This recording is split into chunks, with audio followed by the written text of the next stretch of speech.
comienza tras la muerte de Juan Domingo Perón, donde a través de su fallecimiento asume el mandato a la presidencia su esposa María Estela Isabel Martínez de Perón, donde la misma duró como presidenta menos de 2 años, debido que el 24 de marzo de 1976 fue derrocada y detenida por la Junta Militar, terminando así con el gobierno constitucional. La noche del 24 de marzo de 1976 se da a conocer un nuevo golpe de Estado cívico-militar que invade el poder, donde por primera vez las 3 Fuerzas Armadas, Ejército, Marina y Fuerza Aérea, dirigidas por sus 3 comandantes en jefe, Jorge Rafael Videla, Emilio Eduardo Macera y el señor Orlando Ramón Agosti, van a trabajar en conjunto para reprimir al pueblo argentino. La madrugada más escalofriante que ha tenido el pueblo argentino después de escuchar el primer comunicado que dictó la Junta Militar de dicho día.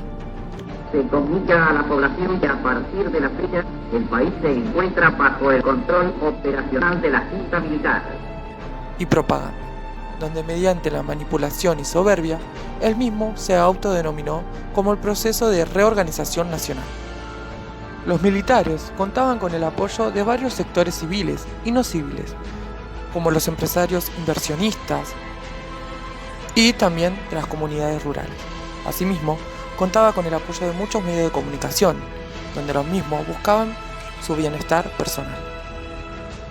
El 2 de abril de 1976, el ministro de Economía José Alfredo Martínez de Hoz manifestó a través de un comunicado una lista que se basaba en 3 pilares: la reforma del Estado, la liberación, modernización y apertura de la economía cerrada y un programa de estabilidad. Es aquí donde la crisis financiera empeoró, trayendo con ella una gran inflación, pérdida del valor de la moneda local, la desregulación laboral, el congelamiento de los salarios y el crecimiento de la deuda externa. Según la dictadura de 1976, esta buscaba volver atrás las reformas económicas y sociales hechas por el peronismo e instaurar un nuevo orden social. Buscar un país sin huelgas, que haya una clase obrera dócil y un Estado sin tanta intervención en la economía. Y por supuesto, sin distribución de la riqueza.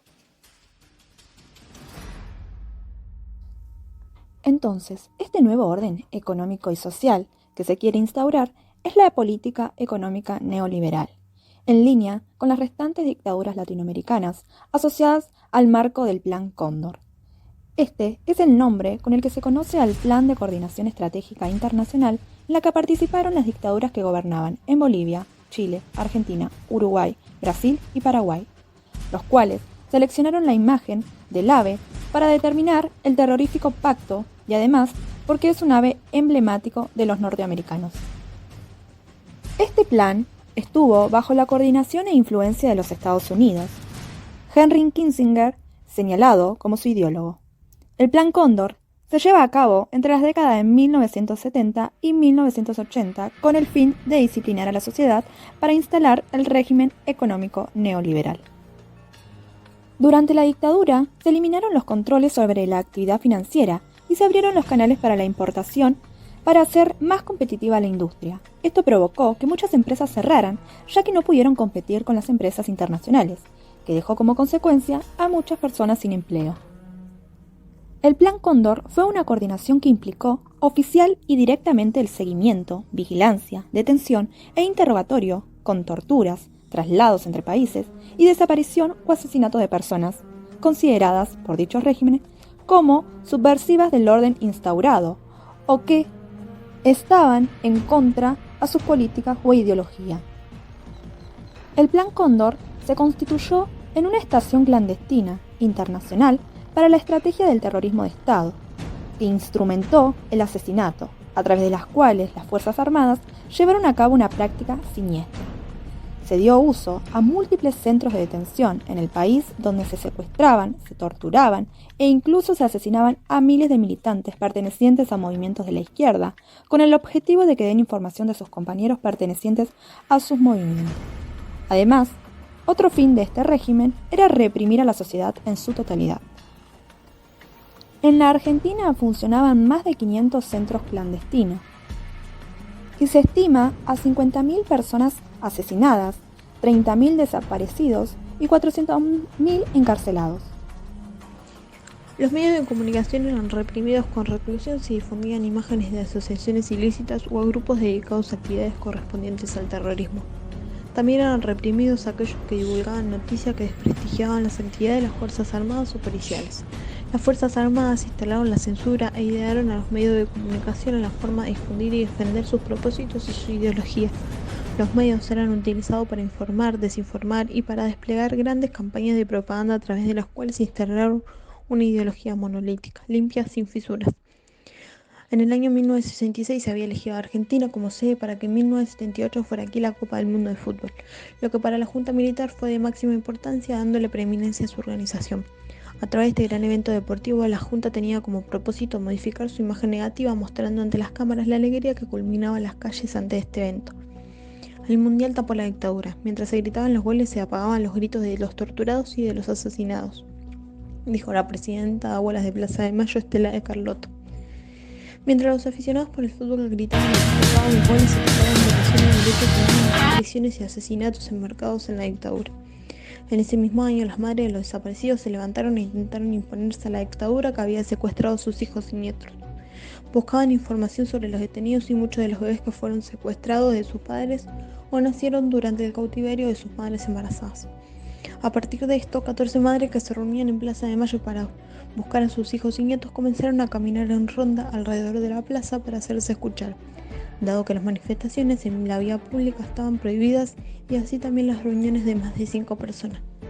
Con un pañuelo en blanco en la cabeza empezaron a reconocerse, llamándose así este grupo como Abuelas de Nietitos Desaparecidos, más tarde como Madres y Abuelas de Plaza de Mayo, quienes se juntaban para reclamar por sus hijos, todas compartiendo el mismo dolor, unidas por la tristeza y la injusticia.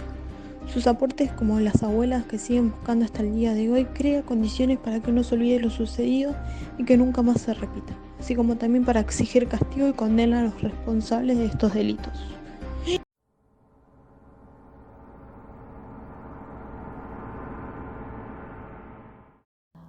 Uno de los centros clandestinos de detención que funcionó en la dictadura cívico-militar fue la conocida Mansión Seré, o bautizada como Atila.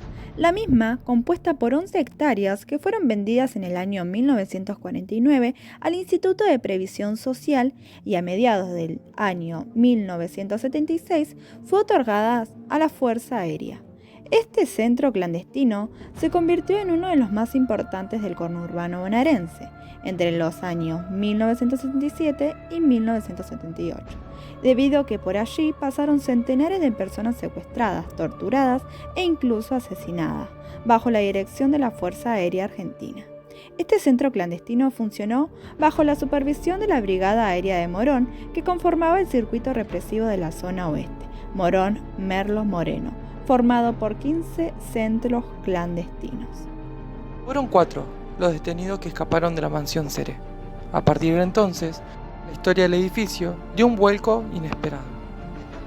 El 24 de marzo de 1978 se lleva a cabo la gran fuga de 4 prisioneros ilegales: Claudio Tamburini, Daniel Russomano, Guillermo Fernández y Carlos García.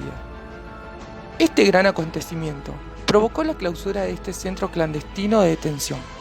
Unos días más tarde, se llevaron a los secuestrados que se encontraban cautivos a otro sitio clandestino que se encontraba en la misma zona, para borrar todo tipo de rastro y prueba de este siniestro acto. Incendiaron la mansión, permaneciendo así abandonada hasta su demolición final en 1985. Luego de un largo periodo, en 2013, se inauguró el espacio Mansión Seré, el cual abarca parte de la estructura del centro clandestino. Este es un proyecto de recuperación y conservación del sitio, donde se creó un laboratorio de investigación y depósitos arqueológicos de la vieja casa, y así como también un espacio de la memoria. Finalmente, en el año 2015, fue concebido como espacio histórico nacional. La importancia de la enseñanza de la pedagogía de la memoria es fundamental en el sistema educativo debido a que invita a la reflexión del pasado y sustenta una posición ante el respeto de los derechos humanos. Es aquí entonces que la memoria se manifiesta como un derecho para conocer el pasado y a partir de ello dar cuenta de las injurias y las afecciones que nos ayudan a comprender el presente y poder visualizar en un buen futuro. Por eso mismo necesitamos fomentar espacios de memoria en la formación docente, como también proyectos educativos repletos de experiencias escolares en donde se trabajan las violencias naturalizadas, la última dictadura cívico-militar, el dolor e injusticias, así como también historias de vidas y luchas por nuestros derechos que pongan en valor a la democracia y desarrollen miradas de indignación ante los hechos pasados. Entonces, debemos elaborar prácticas de enseñanza donde nos permitan expresar el repudio ante el terrorismo de Estado y la violación de los derechos humanos. Asimismo, para trabajar la pedagogía de la memoria con infancias, una herramienta muy importante es utilizar la literatura infantil censurada en tiempo de dictadura. Como dice la presidenta de Abuelas de Plaza de Mayo, Estela de Carlotto, la educación es fundamental para garantizar los derechos y perseverar la democracia. Por eso seguiremos en esta senda para que nunca más el pueblo argentino padezca una dictadura, ni siquiera cercana a aquella. Y por eso alentamos a los educadores argentinos a apostar en las escuelas como espacio de reflexión sobre la memoria.